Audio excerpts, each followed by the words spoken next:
Hello. Hi. I think the last time I saw you might have been at Lily's at your place I in was trying to remember when the last time I saw you was.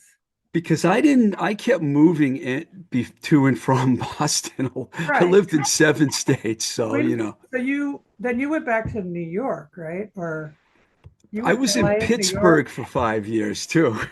Right, I forgot. When did you move back to Boston on this go round? Well, I'm actually in the Worcester area now, but I moved back here right before the pandemic. Really good timing, right? Yeah. And you're in Seattle? I've been here since '05. Yeah, okay. So the last time I saw you, because Lily's, I think, was around 2003 or four No, we opened in 2001, and then earlier. I think I was out of there by '02. Then it turned into 608, and then Patrick had to sell it eventually to those Brazilians. And then back at I ended up working for Joseph and Nabil and Oh, started okay. doing shows at Zuzu and kind of redid Zuzu and everything. Okay. So Yes. my last stand in Boston was at Zuzu, and then I Yeah. left in '04 to go to New Orleans. Yes, I forgot about that, but Yeah. it's in your great story.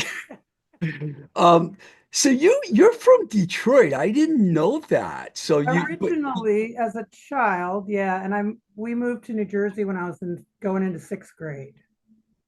do you remember much about Detroit? Because I know a lot of people from Detroit. It's such a great place to be from, musically Oh especially. God, yeah. I mean, we were in Dearborn, which is like the city right next to Detroit, and my oldest brother's 10 years older than me, so I kind of benefited a lot from his experiences because he was in high school when I was still a wee child, and turning me on to music and everything. And we lived across the street from Dearborn High, where they had dances on the tennis courts every weekend in the summer. And like everyone from Bob Seger to Iggy Pop to the MC5, like all these people played there. And I really remember being a little kid, just like listening out the window, Wow. to all the rock and roll. And, when I finally did meet Iggy Pop, I told him the story of hearing him out the window when I was a little kid, and Iggy in his inimitable way said like, "Oh yeah, I remember that night." That's good. Yeah, I know you mentioned that when you were young, you remember Motown, the British invasion, and pop music as a kid. I mean, what was it that really started getting your attention? This is like, because I think you said you were 13 when you left when we Detroit, right? Yeah, we moved to New Jersey when we was 13. You know, music in those days, if you look back at like the top 40 charts from the 60s, Yeah.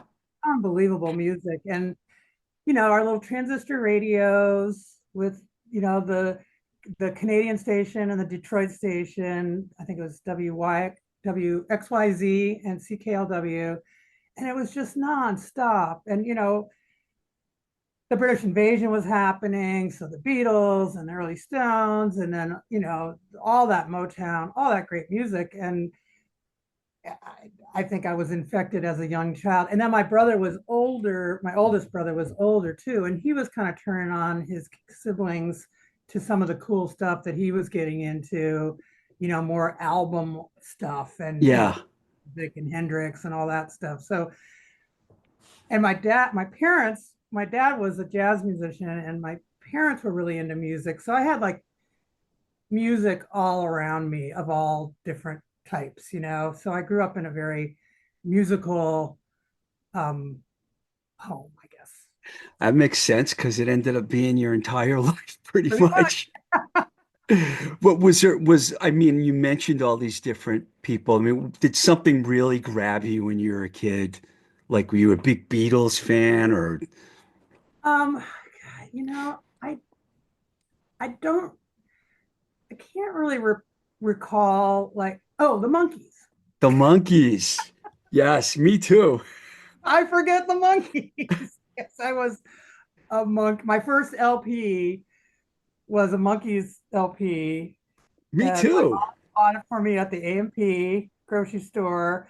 And I remember coming home from the grocery store, and my brother Scott, who passed away last year, oh, but he was downstairs. And I came running downstairs with the album, like, Scott, Scott, look what mom got me. And the record came flying out of the jacket and smashed on the basement floor. And I was just so sad. And I think my mom took me back and got me another one. I'm But sure yeah, she did. probably like the big thing for me as a kid. And the Beatles, I remember playing She Loves You, yeah, yeah, yeah, on our tennis rackets, pretending we were the Beatles. And, but I think the Monkees were, that was like and Mike Nesmith was my favorite monkey. Oh, I was going to ask you that. Mickey was mine. I ended up meeting Davy Jones in France at the Midem convention. It was like 97 or 87 or 88. And he was this little guy. I was so Mhm. surprised because on TV you think they're so big and then Right. you meet him and he's a little guy. It's funny because the Monkees was my first record too. And I had the Penny Lane Strawberry Fields Forever 45. Uh-huh. And we just listened to those things Over over and and over over again. and over again. Yep. And then watched the Banana Splits and the Partridge Oh, Family I like the too. banana splits. I was a little bit older than the Partridge Family. I think I was just like getting out of teeny bopperdom when the Partridge Family started coming out. So, So what was it like when you moved from Detroit to northern Jersey? well, it was a big transition because like I was a real popular girl in Michigan and I was real athletic. The kids that were good in sports always had a lot of friends, back then. And so it's hard going from being like the popular kid in school to being like the The kid new that no one kid. wants to sit with at lunch. But because I was good at sports, I got popular probably within a year or so. And then it was a totally different world out there because it's East Coast as opposed to like, Midwest. And, we were right outside of New York. And that was really fun. Even as a kid, I was still pretty young when I got there, like going and shopping into Manhattan with my mom and, all that stuff. But big change. And then the accent, the kids would make fun of my, you know, nasally Detroit accent, which I can still pick out in a crowd from a mile away. Um, but once I got established there, it was a really great place to grow up. And where we live was really pretty, kind of 17 miles out of Manhattan, but, lots of woods, and it was on the commuter rail, and old houses, and, Ridgewood, New Jersey, and Uh-huh. Hohokus. Yeah. Yeah, you mentioned sports. I mean, what sports did you play? Did you play in high school too? No, I think it was in junior high when I was on the track team, and I started smoking cigarettes then. And the coach said it's either track or cigarettes, and I like, Bye. I could be a cool kid. And then I smoked, until 2003 or 2004. Thank God I quit. But yeah. I finally quit too. It took 30 years, but I quit. So you used to go into Manhattan a lot when you were a teenager. What was Yeah, that like? that was crazy because we could I knew when like the Catholic schools were off, had days off. They had more days off than the public school kids. So we would cut school on those days because the truant officers on the buses and the trains wouldn't nab you on those days. Yeah. I used to cut school a lot and go into Manhattan and just like, and this was like seventh grade probably, and just run around, and go to bars. We're little kids and you get served in bars in the 70s in Manhattan. There were no rules back then. Different world. The bartenders would laugh at you, like, what do you want, little girl? And be like, a tequila sunrise, please. So um, did you go to shows too in Manhattan? I did as I kind of got a little bit older. I wasn't going to clubs yet, like I didn't go to CB's or any of that until later. But I used to go see big shows. I saw like, David Bowie at the Garden, and, I saw a lot of, I used to go to, this is a little bit later in like high school, like, I was really into Frank Zappa, I'd see Zappa at Beacon Theater and, just, go to a lot of big shows, at the Beacon Theater and the Felt Forum and the Madison Square Garden. But I think the biggest show for me was seeing David Bowie at the Garden That's because cool. he was my idol. Yeah, yeah, everyone loves, God, it's so sad that he's gone. Such a void, you know? Um, okay, so how long were you in New York for and when did you move to Boston? I mean, was it because of school or? No, I actually, when I graduated high school, um,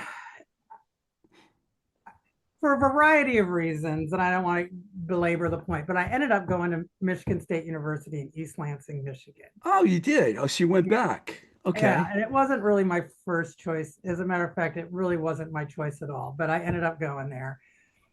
Probably not a great fit for me, just because like I was in New Jersey. I was a really good student, but I was like on independent study and like I was in alternative programs and I was like studying like a college student would, and really self-motivated and studying stuff that I was really interested in, like journalism and music and, bohemian stuff. Getting moved, going out to Lansing and going to Michigan State University was 40,000 undergrads, Big Ten school, you know, wasn't really my cup of tea so much. And I was a rebel. So I was like taking classes that were like graduate level class. I was just fucking up, like just doing all kinds of crazy shit. Moved out of the dorm like before I was supposed to.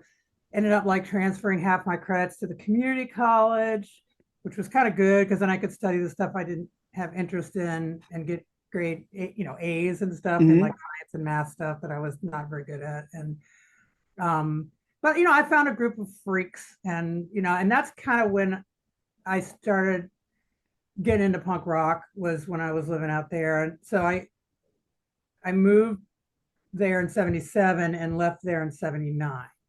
So I think it was like 78 when I really started getting into punk rock. And I think I told you the story about meeting Radio Birdman at Yes. in Ann Arbor, which that was like literally the on switch for me with punk rock. Because I'd really gotten into jazz in high school and going into college and was going to see, I've seen every jazz great too. I mean, Really?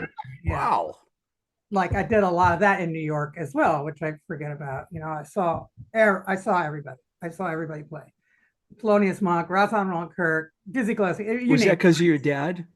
Well, my dad kind of turned me onto it as a kid and took us to shows. And then I think it was kind of through Zappa and the Stones that I came back and got into jazz. You know how those triggers happen, Yeah, and yeah. really got into it, big, heavy. And then once the punk rock switch thing, I was like not into it anymore. Like I wanted loud and fast, minute and a half songs.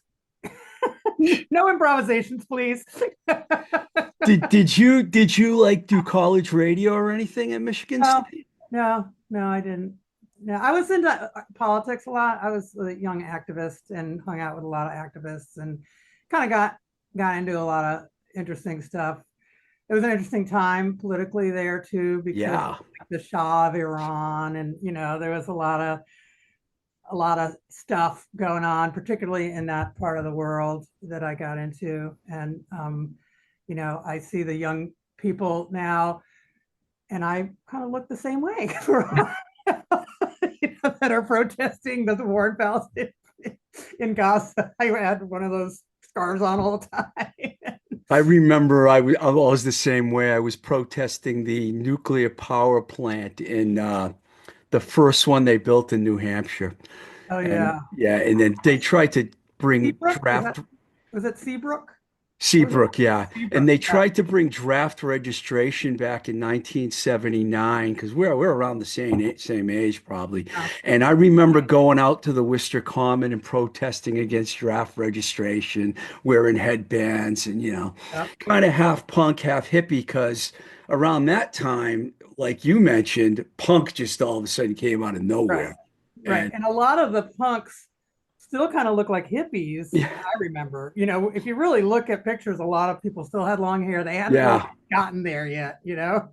So did you go from Michigan to straight to Boston, or did you go back to New Jersey? I went, my intention was to move to New York, but on my, and my parents had moved from New Jersey. They were moving to Florida. They had to retire early for health reasons. So I went back and kind of settled this apartment they were renting at the time Hmm. and stayed for a couple of weeks there. And then my best friend had moved to Boston, and literally I just took the train up to like see her and hang out, and then ended up staying because I got a job at the Rat the day I got there. Get So out. yeah, So that was like 79? the end of 79, like So December 79. so how did you get a job at the what was your first job? Cocktail waitressing in the basement.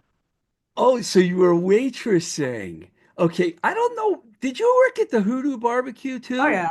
I Oh thought yeah. so. Yeah. That was more Many, like many the moons. Yeah. yeah, that was like the mid 80s, right? Yeah. So Yeah, because what when I got there, I literally like got off the train, went to my friend's place where she was staying, dropped off my bags, like I want to go to the Rat because I'd read about it. There weren't that many clubs in the country at that yeah. time. I want to go see the Rat. I want to go see the Rat, and it must have been like 6 o'clock or something. And she and I went in. You just walk down the stairs. There's no one at the door. Sat down at a bar, like kind of like we were still pretty young. The house lights were on, and the band was sound checking, which was the Thrills with Barbara Crampton and Come on. Angel. But we didn't know. It was just like a cool punk rock band playing, and then like went to the bar and got a pitcher of beer and went and sat down, and like they were all just kind of humoring us, because we're cute young girls, right?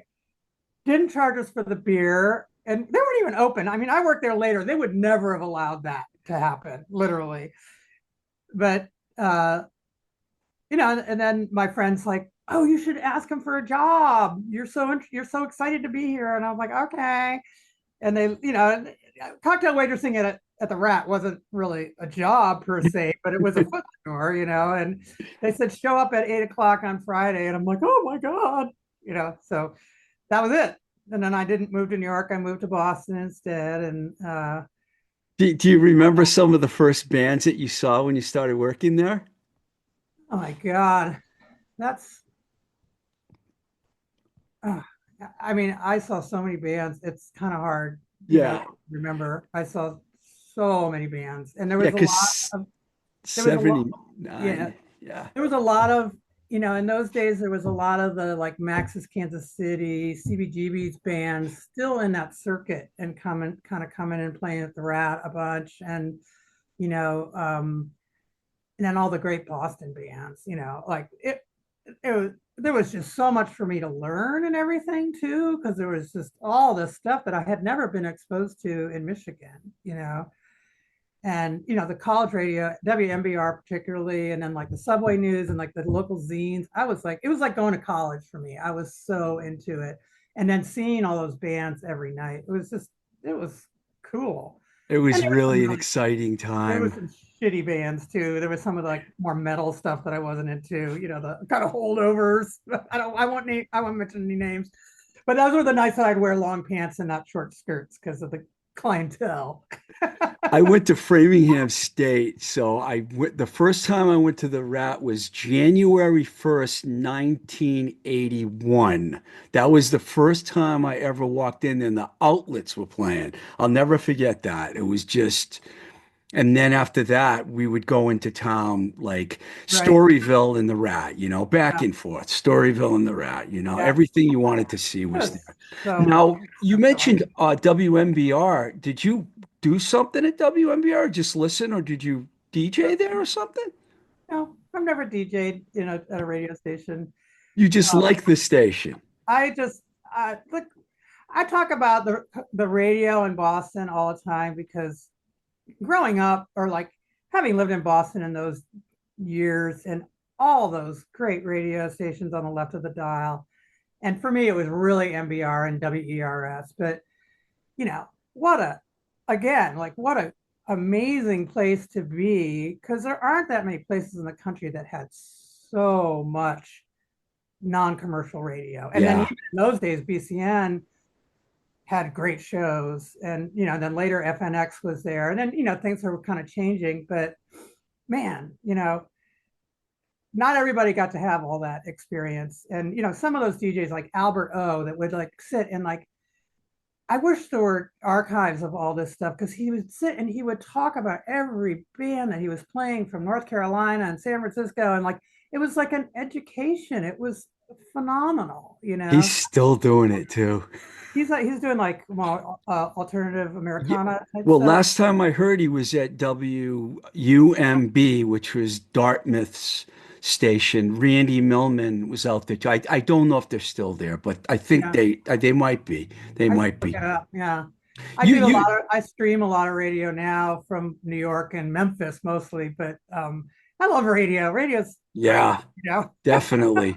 So the a band called the Loners was your first band that But you started managing. How did first, you decide you wanted to become a manager? I got talked into it, and I was so, as you can kind of tell, I was so excited and enthusiastic about the music and the scene and the radio. And in my friend Holly, who lives in New Mexico now, she was a girl that had just moved to Boston from Illinois, and she was working at the Rat too, and we became really close friends.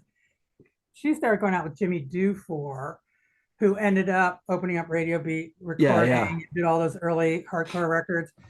And he was in this band, the Loners, and they've been together. And Rayboy Fernandez from the Atlantics was in them. Wow, I didn't know. Wow, that's This guy cool. named Sam, I don't remember his last name. They were a three-piece. They were really cool. 45 called Neighborhood Kids, but they were kind of at the end of their days, and they just like they needed a boost, I think. And so my friend Holly was like, "Will you help them? Will you help them?" And I was like, "I don't know, I don't know." And I remember how like intimidated I was at first to call up clubs and call up like Joan Martin, Lou Joe Miami's Martin. manager, because they were like Lou Miami really liked them, and like it was all such a big deal for me. But it was a place to start, and they did eventually. They broke up. I don't remember how long I did it for, but I remember they played the Paradise one time, and that was like a big deal. And that might have been one of their last shows, but they were really cool. So you book their shows basically. I You're booked like their their shows. I mean, booking that agent. was at that point, I didn't know that a manager was like trying to get a deal or do any of that other stuff, but it was like Yeah. helping them out. But it was my first foot in the door.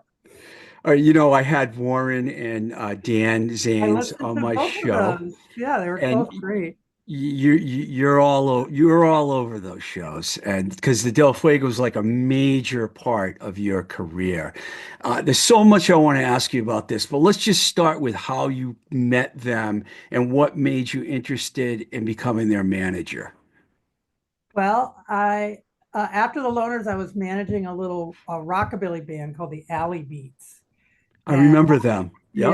yeah, and they were like pretty boys, couldn't play that well. A couple British kids, um, and I was like kind of got into the rockabilly scene and stuff there for a little bit. Like in those days, it was pretty small, and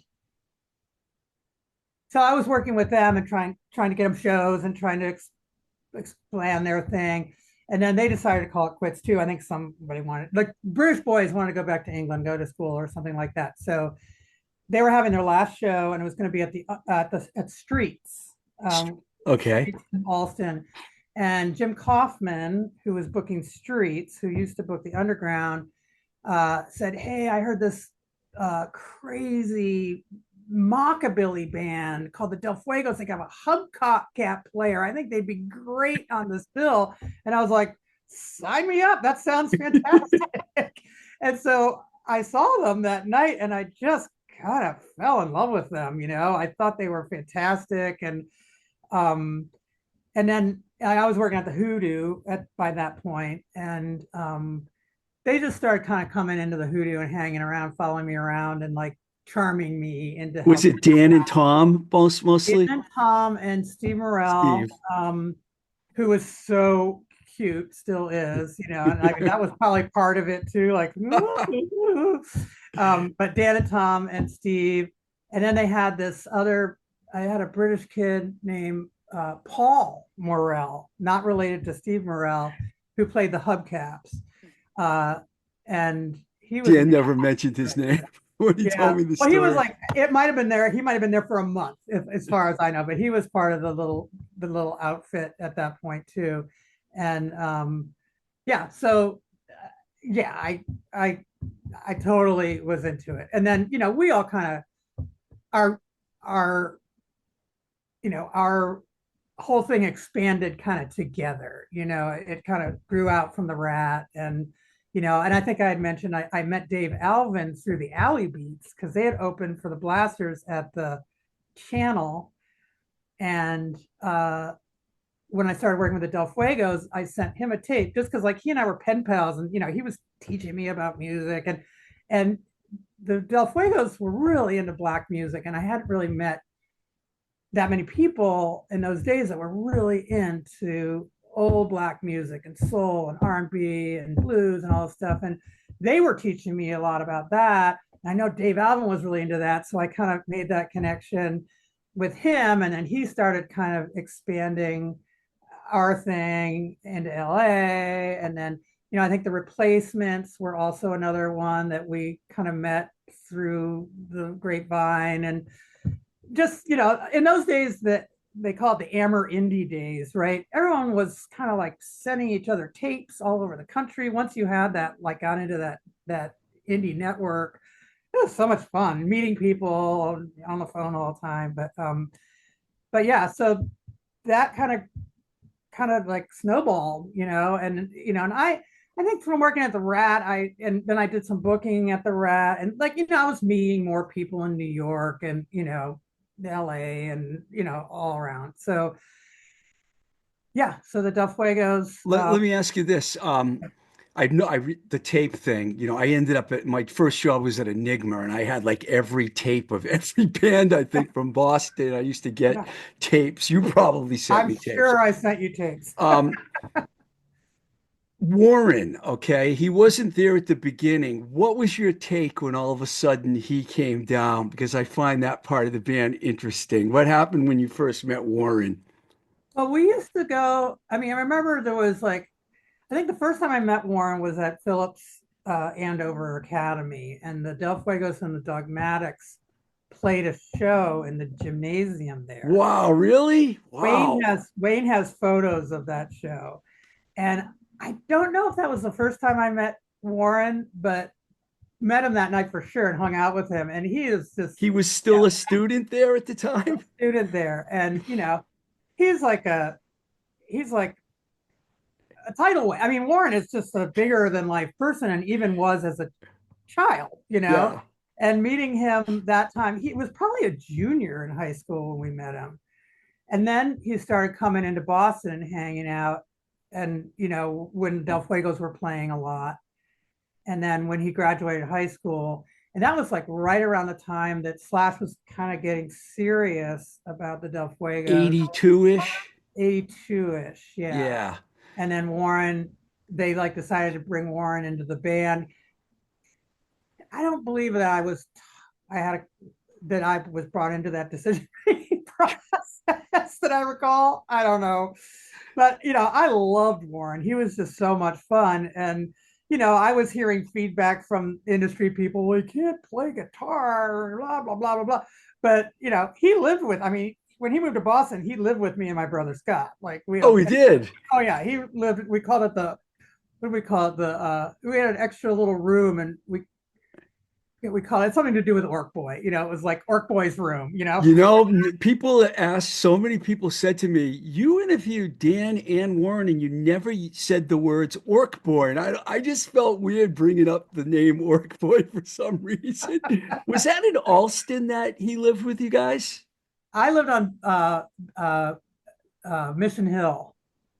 Oh and yeah, yeah, he the mentioned that niece because I lived think down the street. he said So the first place he lived was supposed to be with Tom and Dan, but they were never there because they had girlfriends. So he ended up being alone. It was his basement apartment in Alston, but I do remember him mentioning Mission Hill yeah. after that. Well, he crashed with us for a while. It's hard when you're looking back that far to think of And durations he was like of time. 18 at that. He was 18 and living with you. Yeah. Must have been a trip. And Oh my. my brother and him loved each other. And, because Mario's like, he still is. He was just so smart and so much fun to be around. And, just, you know, and we were all partying like crazy. Yeah, I remember. Um, He had a lot of energy. those guys basically said that you had Slash Records fixated in your mind and that you didn't even care about signing them anywhere but Slash. Is that true? Well, kind of, I think, because I mean, I was such a fan of the bands on Slash. I mean, and X and the Cramps were probably my two favorite bands in the whole wide world, in those days. And uh, and through meeting Dave Alvin, he was kind of like, introducing me to the people affiliated with Slash and everything. But before they did that first record, they were very kind of gun clubby. I mean, they were raw and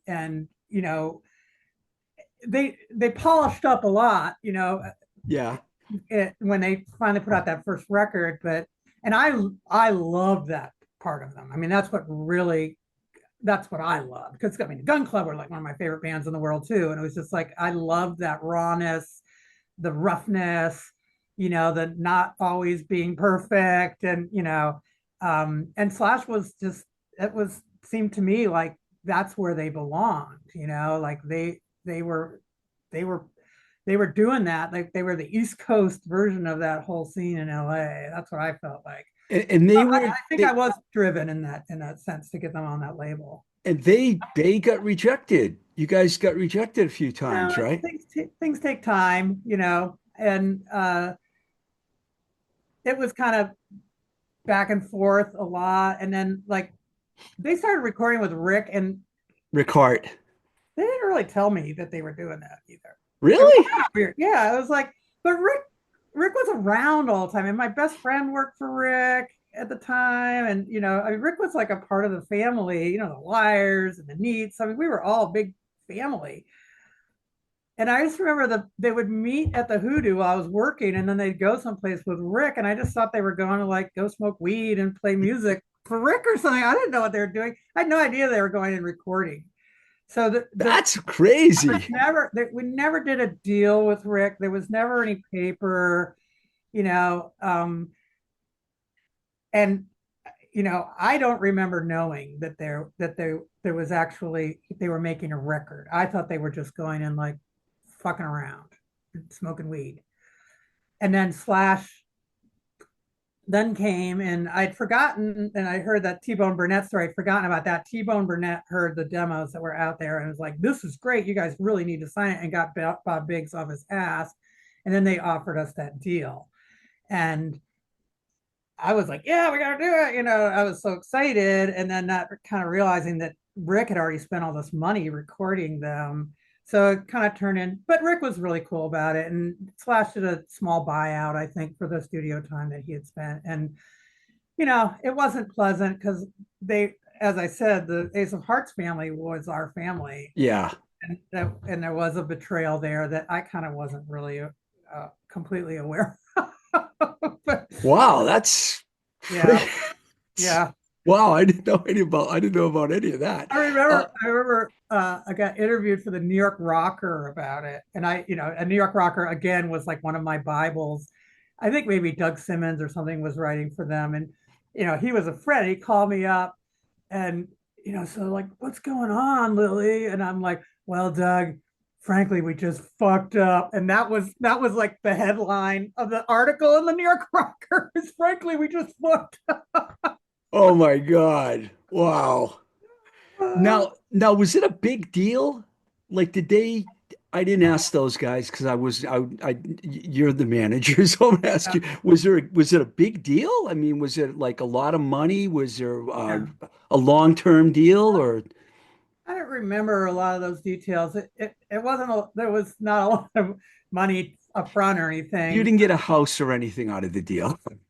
They rented a house for the band out in LA. So the Warren and Dan's mom or stepfather, I think, bought them a new van because they'd been touring around in these junkers. Like it's amazing that no one died. So they got a new van and we booked them across. And by that time, I had, Frank Riley in New York was booking them. And so we had a real agent and tour tour across the country out to LA. And they totaled the van on the way out there, which was a bummer. And but Totaled it.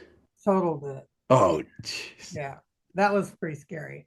But then I forget what happened. I guess insurance got them a new van or something. They kept going. They got out to LA, and T-Bone Burnett had fallen through as a producer. Then Chris D was going to produce them, which was like, yeah, I was all like, yeah, Christy.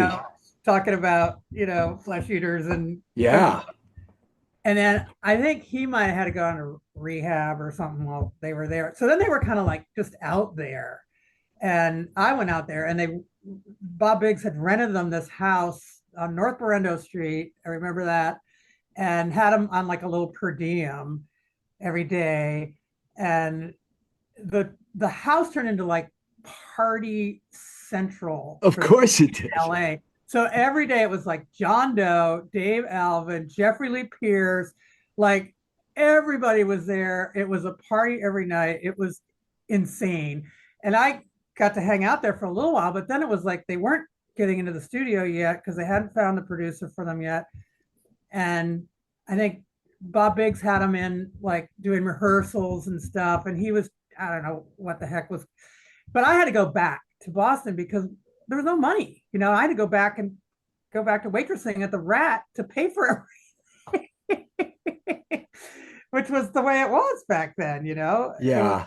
I mean, I was kind of paying for a lot out of my waitressing tips for the whole band in those days, which was kind of crazy. So that's what they got. They got to live out in LA for a while on the company dime. And then Bob Biggs was friends with Mitchell Froom that ended up producing that first record. And I wasn't out there for any of that. Like I was still back, I was back in Boston. Did you So, start working with Julie Foreman and doing booking by that point?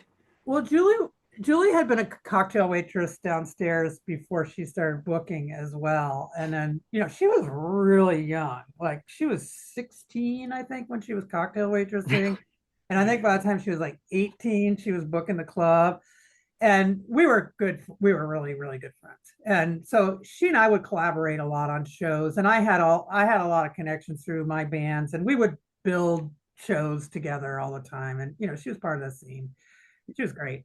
You She's said still your band. So were you still, you didn't stay with the Del Fuegos very long after they get signed, did you?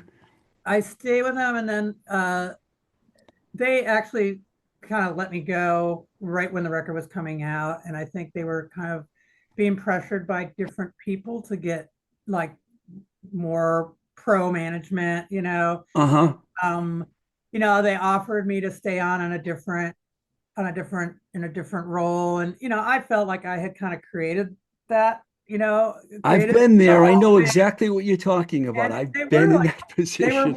they were more than family, like they were everything. And Yeah.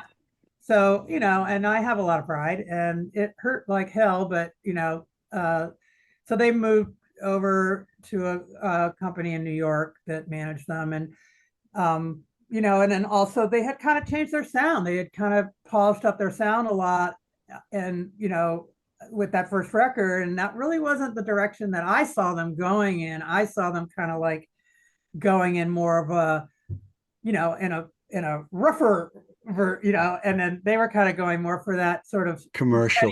petty Yeah. style, and so they, probably looking back on it, it probably might have been better for them, but who knows? Who knows? Maybe if they'd stuck with being a punk band, they would be doing $1 million reunions now. Who knows? I know that you worked with Scruffy the cat, Yep, turbines, the yep. fly. Were the flies the first one of the three?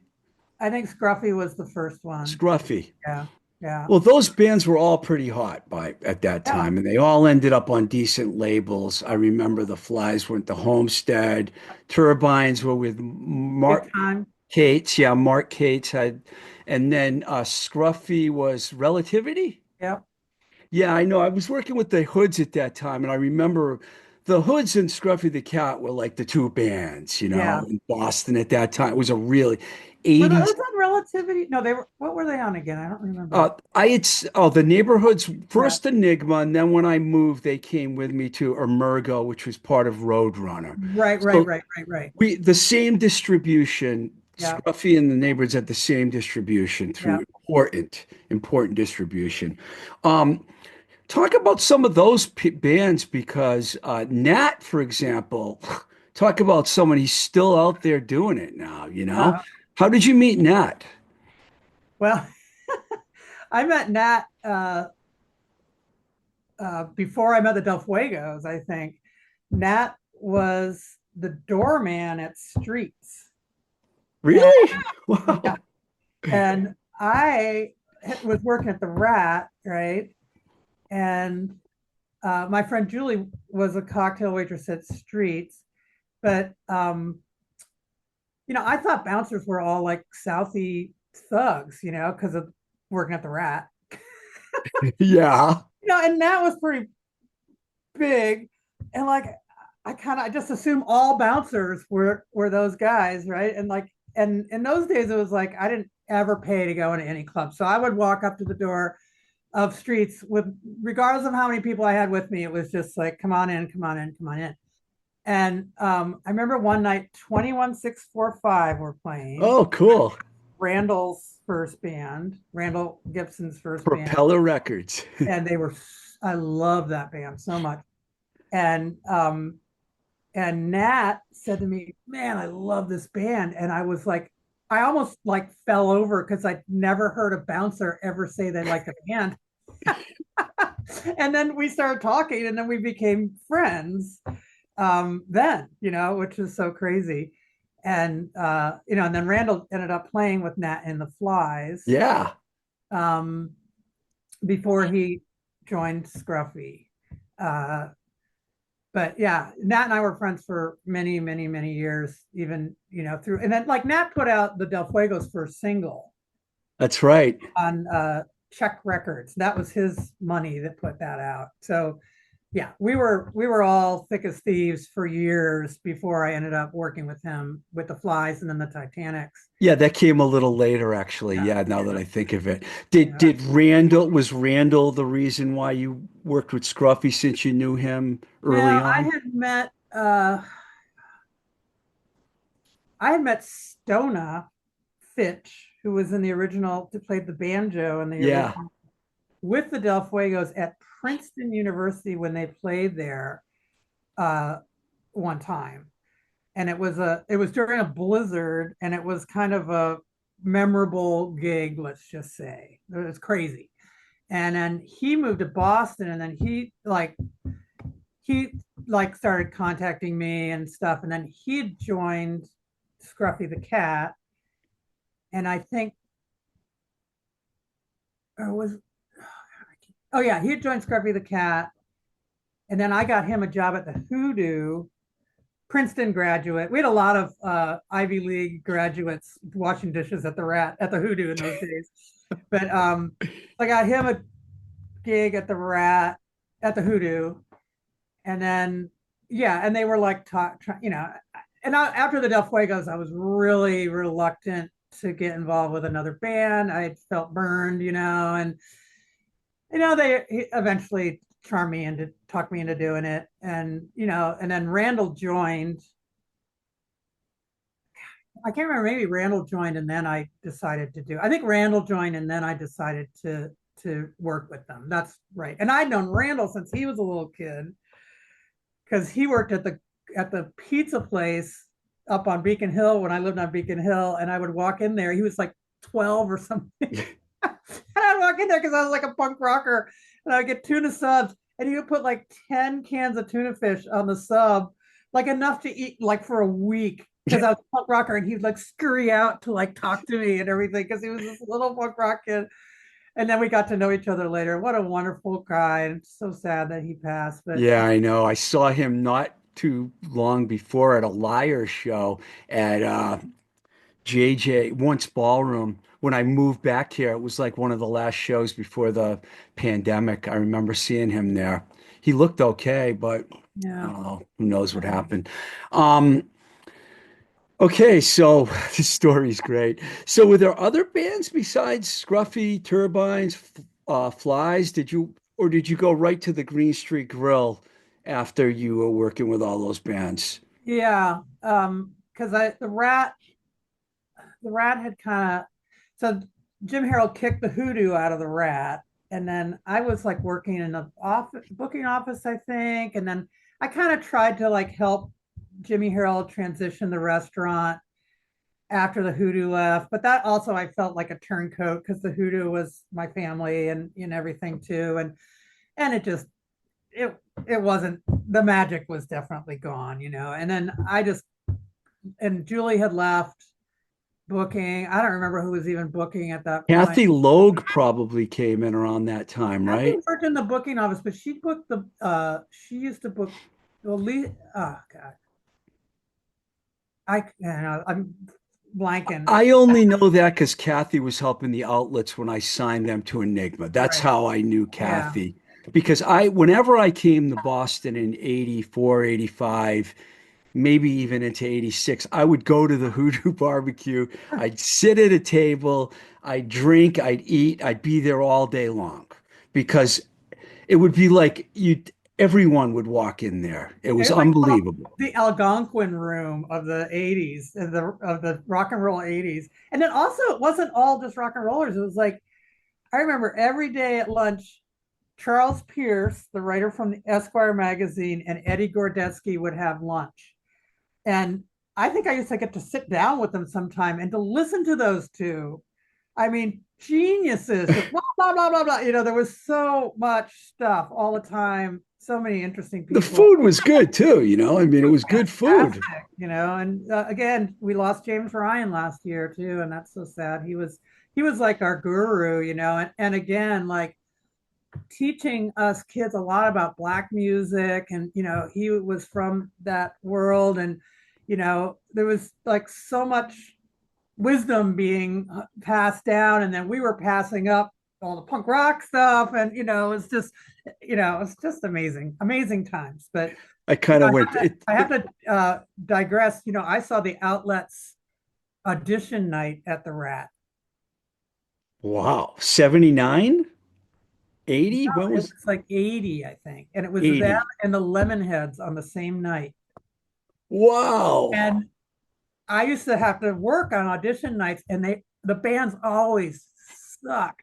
And that one night, there were like two incredible bands on the same audition night, and I was just like blown away. It was amazing. So I had to tell you that because Yeah, wow, that's the only good audition night I ever saw was the Outlets and Lemonheads. yeah, I think that's Boys Life outlets. Maybe that wasn't until 81, but yeah, that was unbelievable, man, that time. God. And Evan Dando and Ben Diley was there too at that time, right? And Jesse, yeah, that lineup, that first Lemonheads lineup, wow, incredible. I remember when Boys Life used to wear Boy Scout uniforms. Yeah, they were another great band from that. There were so many good bands at that time. It So was crazy. unreal. So talk about the Green Street Grill a little bit because so many things happened over there too. I mean, I remember going there and actually what was that a little later? So I think I moved, I left the Rat, I think in 87, 88 maybe. And Yeah, um, that was later. The Green Street Grill was a lot later. What am I thinking? Wasn't that like in the 90s? well, I was there for 11 years. So When um, did you start doing those shows up there? Because I remember Billy probably Ruane. around 89, I think.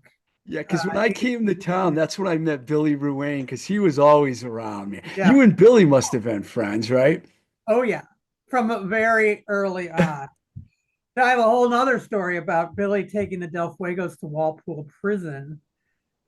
Oh, I heard about that show. He took him there? Oh my He was God. booking shows there, and we all went to Walpole, and that was a hair raiser of an evening for us all. Never forget it because I went with them too. Insane. But yes, I knew Billy from the early days, of the Rat and the Underground and, loft parties. And, Billy was always the crazy kid, super smart. He used to call me up all the time. Even before I was really doing stuff, he would just call me up, all day. But The first um, time you met that guy, you would not forget it. You would never, not forget meeting never, him. never, And that's never. what happened to me. I met him early on when I was living in California or whatever, and I came out and I'm like, I don't know who that guy was, but he was. And then, years later when I moved to Boston in the late 90, 97, he was around. He was still around, man. And he was Whirling dervish. involved in everything. Yeah. So the Green Street Grill. So yeah, so I left the Rat and I needed a job. And my friend Holly, the same girl that taught me that introduced me, because she worked at the Hoodoo with me too. She had started working as a waitress at Green Street Grill, but it was called the Tabasco Grill then. And there was like this certain little time in like Cambridge where I forget the chef's name, but it was this guy that was going into old dive bars and taking over the restaurant and doing amazing food. He had a Mexican place like up in near Porter Square, and then he was doing a Louisiana style kitchen out of the Charlie's Tap, which was the old name of that bar, and it was called Yeah. the Tabasco Grill. But then were getting sued by Tabasco company, so they changed it to the Green Street Grill. But they got all these reviews, so it was just the restaurant was jammed like all the time. So it was like it was money. So I started working there, and there was a funky charm to it too. And then the owner, John Clifford, who was another, he's gone now too, was a intimidating Irish guy with all kinds of interesting connections. But he was like he had been in the anti-war movement, was a member of the Black Panthers. Even he was a white Irish dude, and like just crazy. So, and he had it had been a jazz club for him when he started it. He had gotten all these great jazz musicians from New York and stuff to play there, but they couldn't keep it afloat as a jazz club, so they weren't really doing any music there at all. And I think on my first year, they were having a Christmas party, and he was like, invite all your friends. So I was like, are you sure? And he was like, yeah, invite all your friends. And I think like 40 of my friends showed up, like including like everyone in every band in Boston showed up. And he was really impressed that I knew so many people.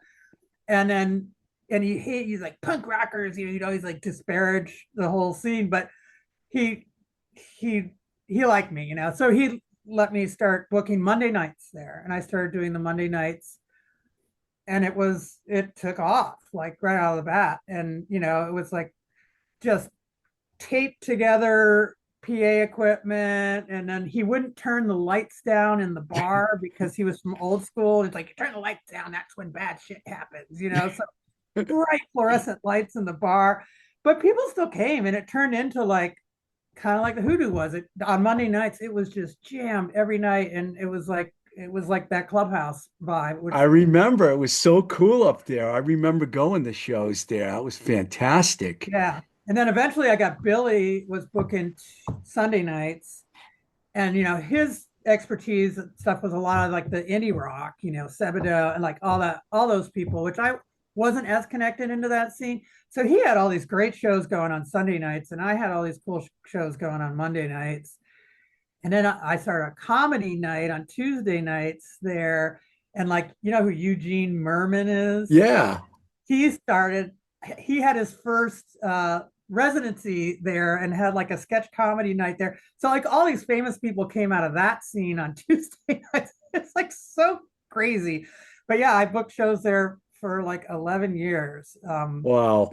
And And so you became really connected in the Cambridge scene to the point where you had something to do with the Central Square yeah, World's Fair. yeah, So yeah. did they just get to know you from Green Street and Well, it was kind of driven by the owner of Green Street and the Saders, the Joseph Sader from Middle East. So they actually started it, and and so I was a part of it. So yeah, I from the very first time of doing it, I remember, Joseph said, "Don't bother getting a stage. I'll get the stage." And the morning of the festival, there's no stage, and we can't find Joseph, and it just turned into a shit show. So I do remember, I think it must have been around 92 or 90. No, because the neighborhoods had already played their last show. So it was 93. I remember seeing the Star Darts I came in up from I was in New York and I came up from New York and I saw the Star Darts. Remember that band? It was it's Darren Hill, kind of coming back to me. Yeah. Dave Minahan, Darren Hill, Oh and yeah. yeah, and they played out there in the street at that. I Oh my remember going God. to that. I totally forgot about that band. Yeah, it was great. And I was like, and there Darren were is so bands awesome. everywhere. I think I saw Morphine was there and like And all of, Morphine played a bunch of yeah, it combustion was, medicine, wire, just, and then we had a Sub Pop stage for a while, and because when Joyce Linehan had the Sub Pop yeah, office in Dorchester. because I used to always go to Boston, and I didn't go to Cambridge a lot. And then all of a sudden, Cambridge became the hot Right? spot, in the Yeah. 90s. It was like then It felt TT's, like all the energy from the Rat and the Hoodoo kind of like crossed the river and landed in Central Square and between TT's and the Middle East and then yeah, Green Street Grill and there, and then the Plow, and there was a lot of cool stuff going on in those days there too, and it was all like within walking distance. You could just go walk around the neighborhood yeah, it and was pop in great. see all Central the different Square. bands. Yeah. And Mark Sandman had that quote I remember seeing in the Boston Phoenix. Why would anyone need to go to Boston? It Right. was the greatest quote ever. I'm like, By that point it was kind of like that, and we hardly ever did. and I ended up moving to Teal Square, and I lived there from in the early 2000s. And that's when I remember going to Lily's, trying to transition here. You Right. did Yeah. so many things, Lily. Yeah. And Lily's was cool. I mean, but it Yeah. was did you find that to be a tough neighborhood at that time in terms of where the I think venue I was think located, there was a lot of things parking and things going like on. that? Was that, Parking turned into an issue. I think it was so close to like Porter Square, and Porter Square, not it was close to Porter Square, but Davis Square, which it was just like blowing up.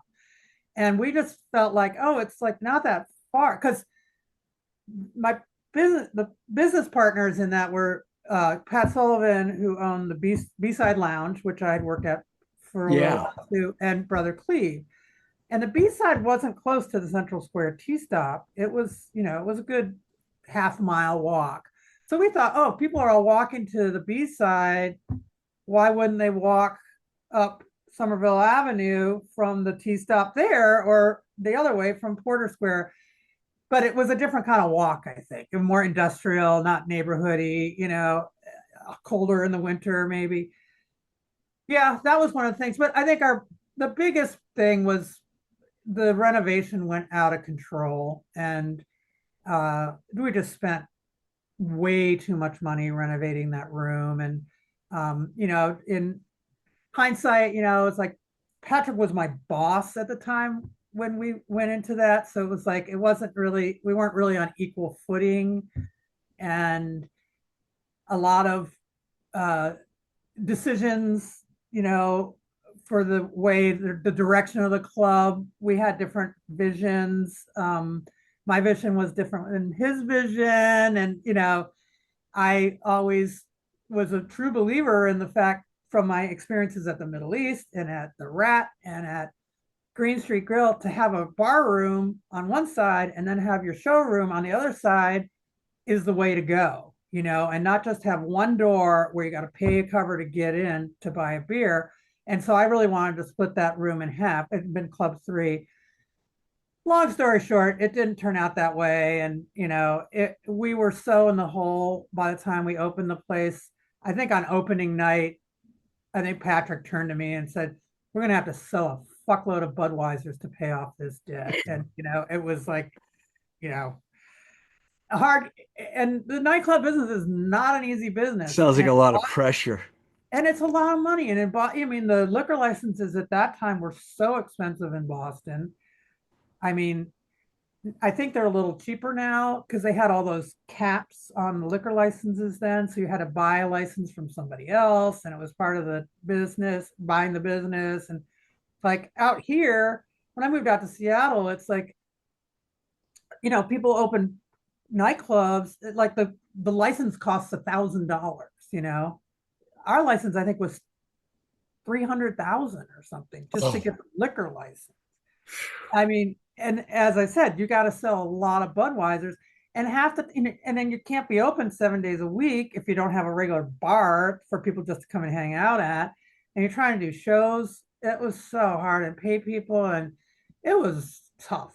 It was a that hard. was the beginning of Somerville becoming like a completely different Yeah, play. You go there now and it's like, what is going on here? $3,000 rent. It's just insane there yeah, now. That whole neighbor, like it's all an extension now, all the way down to the others, Porter, Davis, Porter, Union. right, It's like it's just one right. big city now over Yeah. there. It's crazy. We were a little ahead of our time, I guess. Yeah. But still, Um, my hat is off to anyone that tries to make it presenting live music.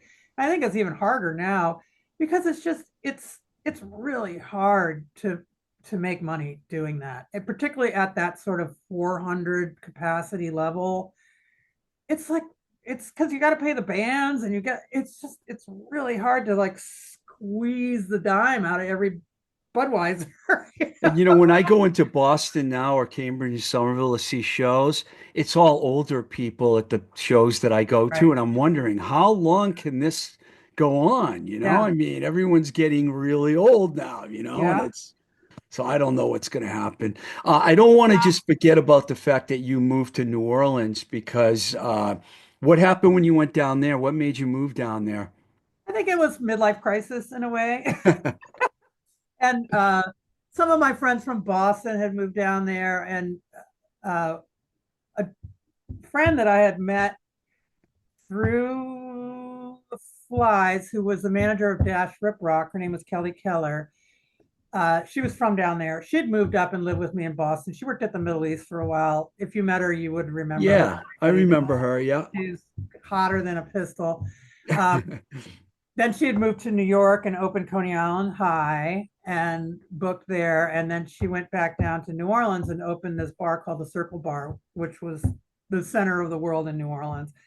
And so she was like one of my dearest friends. And so her and then other friends moving down there, I was like, and then I kind of like I I started seeing a guy was really way younger than me, and I think he was kind of an excuse for me to like, okay, I'm going down there, and I just kind of left and went down there, sublet my room in my apartment in Cambridge for the summer, and then there's all kinds of hurricanes and crazy stuff too, but went down there again. I was like, what the hell am I doing Were down you here? there during Katrina?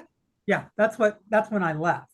I actually went down there because an ex-girlfriend of mine was from Metairie, and she was living, I think it could have been Kenner or Metairie, somewhere around there. And I Yeah, remember I had to go rescue her and drive her to California because her place was unlivable.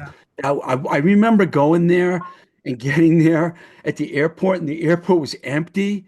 And yeah, I'm like, what am I doing here? And then driving around, all you would see is this is like 2 or 3 weeks after, and all you'd see is all these construction guys yeah. everywhere. And there was no one around. It was It was crazy after freaky.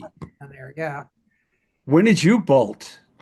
So, uh, so me and my ex, uh, he had just bought a house. Oh, He actually had a good job down there and in mid city, and and uh, he like didn't want to.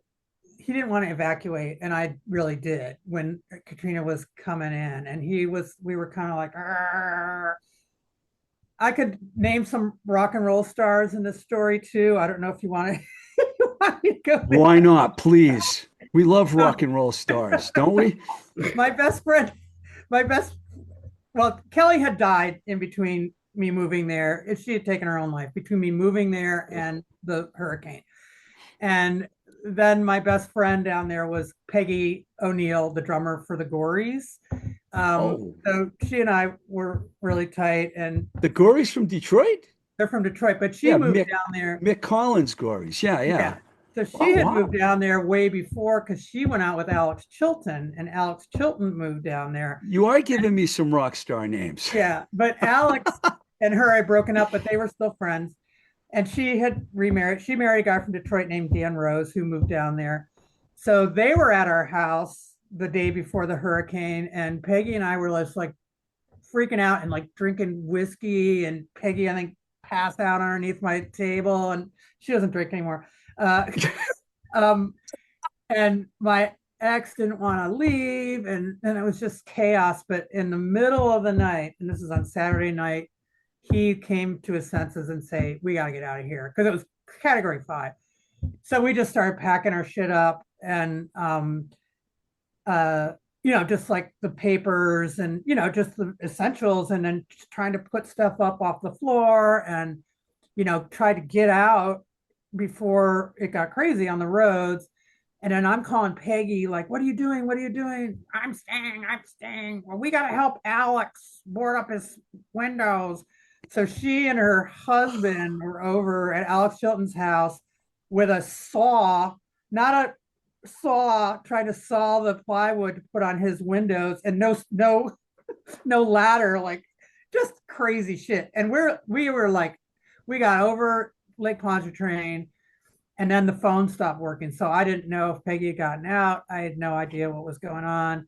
We went up to Memphis and crashed with friends up there. And that was a whole nother rock star story with the whole Goner Records scene. My boyfriend was in with those guys. So it was all about that.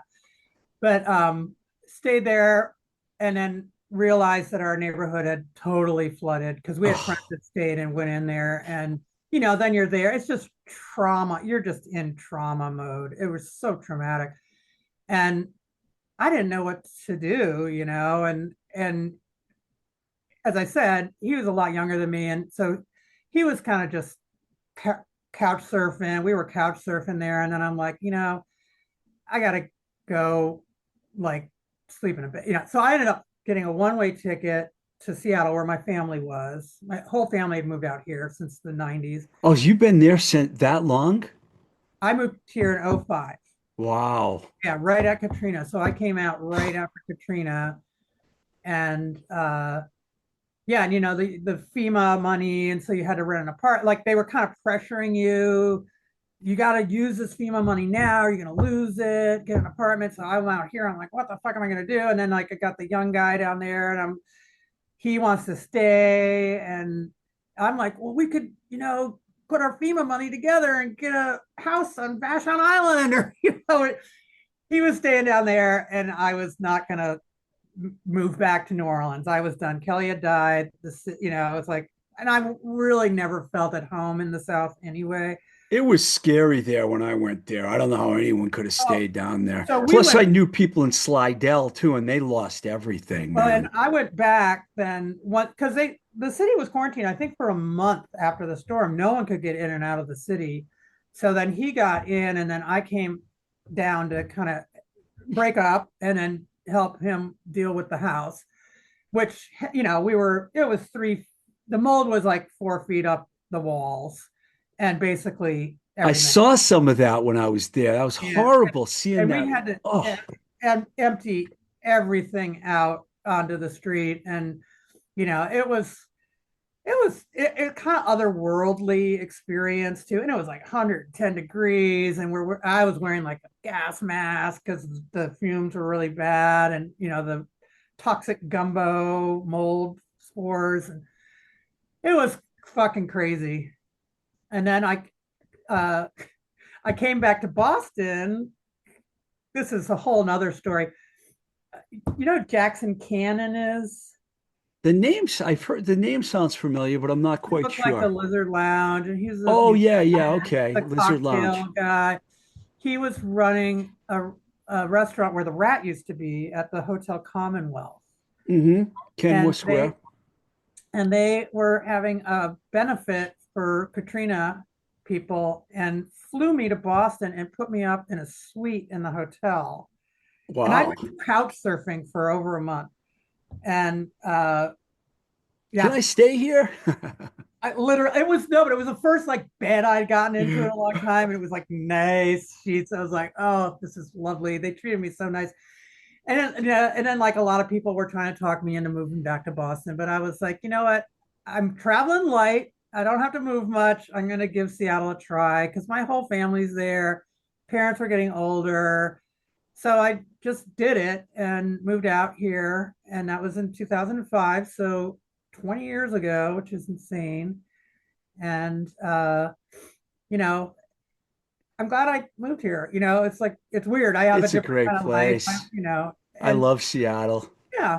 And when I first got here, it was like, it was kind of funny because most of the people I knew out here were like kind of the the movers and shakers of the rock scene out here, like Chris Porter Chris, yeah. and Megan Jasper, Yeah. who runs Sub Pop. And the few people I knew out here were like big wigs, but I like opened up the weekly paper, right? And in Boston, I'd open up the weekly paper and I would know every single person and every single band and who they used to go out with and like what they sounded like. Open up the paper in Seattle, look down there, and it looks like everything's in another language. It's like I have no idea who any of these bands are, any of these people are. You know what? At this point, I don't really want to learn it. I'm done. So I didn't get involved in music business out here, but then was doing catering at the theater, so saw music a lot, and that was a really hard job. That's probably why I'm getting my hip and my knee replaced. But I've been here. Both my parents died since I moved out here, and then my brother died. Met my husband 15 years ago uh, through X, through John Doe. Wow. And he knows you, I think, my husband Brian, because he used to work at SST. He's from Los Angeles. Yeah. You guys have mutual friends, Brian Probart. Oh yeah, yeah, yeah, yeah, of Yeah. course. So it's just a Yeah, crazy. he's your husband. He's my husband. Yes, I knew that. I knew the sorry. Yeah, yeah. But we've only been married a year. We have our first anniversary coming up in a couple of weeks, Wow. but we've been together a long time. But yeah, so yeah, here I am, and he and I was booking DJs for a little while, vinyl DJs at a restaurant, and uh, Brian and I were doing that a lot. We had a thing called Trick Bag Record Party, and we were out spending 45s in night spots. I think a band I know just played there recently, the Darts. The Nicole from the Love Me Nots' his band. I used to manage those As they guys. play I think they played at DJs not too long ago. The Darts, where? Darts. At where? DJs Vinyl. Oh, they wait. What? I'm confused. Isn't the place called DJs Vinyl? What was the name of the Yeah. place you said? No, I'm I would sorry. say Brian and I would go out to bars and play records. Oh, Oh, I and don't then know what I'm saying I right was now. booking vinyl DJs at a restaurant Oh, sorry. for I a don't know while. why. Yeah, I no, thought that's there was a okay. bar name But I there don't know a somewhere. place Duh. named DJs. I don't know what it was You called. know what? They played at some record store and I got Oh, at a confused. I record store. Okay. apologize. That's cool. No, that's cool. Sorry, I missed them. I told you I was going to start to crumble by the end of the That's afternoon. okay. It's a coffee. Um, but yeah, so I was, that's my only tiny toe in music is going out and playing records every now and then. We used to do it a lot, but I'm gonna be turning 66 in May, and May I what? May 10. May 24th. And are you turning 66? Oh, I hate to admit that. I'll have to edit this part out, but yes, Well, we're so lucky. We've got to live through all the best 14 years days of music. apart. We're 14 days apart. I didn't That's ever. crazy. And like, look at what we've got to do and what we still get to do. I love it. But I don't go out to bars as much as I used to. I'm over it, like we'll go out every now and then. We'll go see bands that are friends or old friends. And then I have a lot of friends that spin vinyl, 45 Yeah. like we do, younger, and we'll go see them sometimes. But it's like, I don't know, I kind of get that like been there, done that Yeah, I vibe have a a hard lot. I'm just like, time. oh, Yeah, I oh, have a hard I'm time going fuck. out I want to now. go home. Like I had imaginary club names that you just gave me 5 minutes ago. Talk about a senior citizen moment. Uh, hey, Lily, thank Yeah. you so much Yes. for this. I'm And so excited to have done it. I was thinking of getting in touch with you over the years because I do check out your podcast every now and then like just when you did Michael Cudahy and then Warren and then Dan all in a row, and I just really enjoyed all those. I was like, oh, I was going to get in touch with you. You just barely beat me to it. And then when they told those stories about Slash, it was just great. I just yeah, loved. I never knew that you were the one that said we're going to sign with Slash. And I was like, I that's was fantastic. it made a lot of sense to me, and I hope it was the right move. You never know, for them too. But Yeah, then, well, Warren, well, Dan's got a successful career as a children's music guy, but yeah, Warren, wait till that Springsteen movie I know comes it's out. insane. It's gonna blow up. I'm fine. I'm not a huge Tom Petty fan, and Warren always was. I mean, there was a joke that I used to throw the Tom Petty tapes out the window of the van, but I'm reading his Tom Petty book now because I'm like, oh, why am I not reading this book? It's written by like someone who I practically raised. Yes, you So, did. and I'm not a big Springsteen fan either, but I'll read that after I finish the Tom Petty book. But yeah, I'm so proud of both those guys, and you know, and I think that their interviews with you were fantastic too, and I Thank you. appreciate you bringing them in and bringing me in. My pleasure. You take care of yourself and we'll Yeah. keep in touch. You need anything else from me? We're good. Okay, cool. Well, Thank you, Lily. happy birthday soon. Same to you. Hold on a sec. Okay.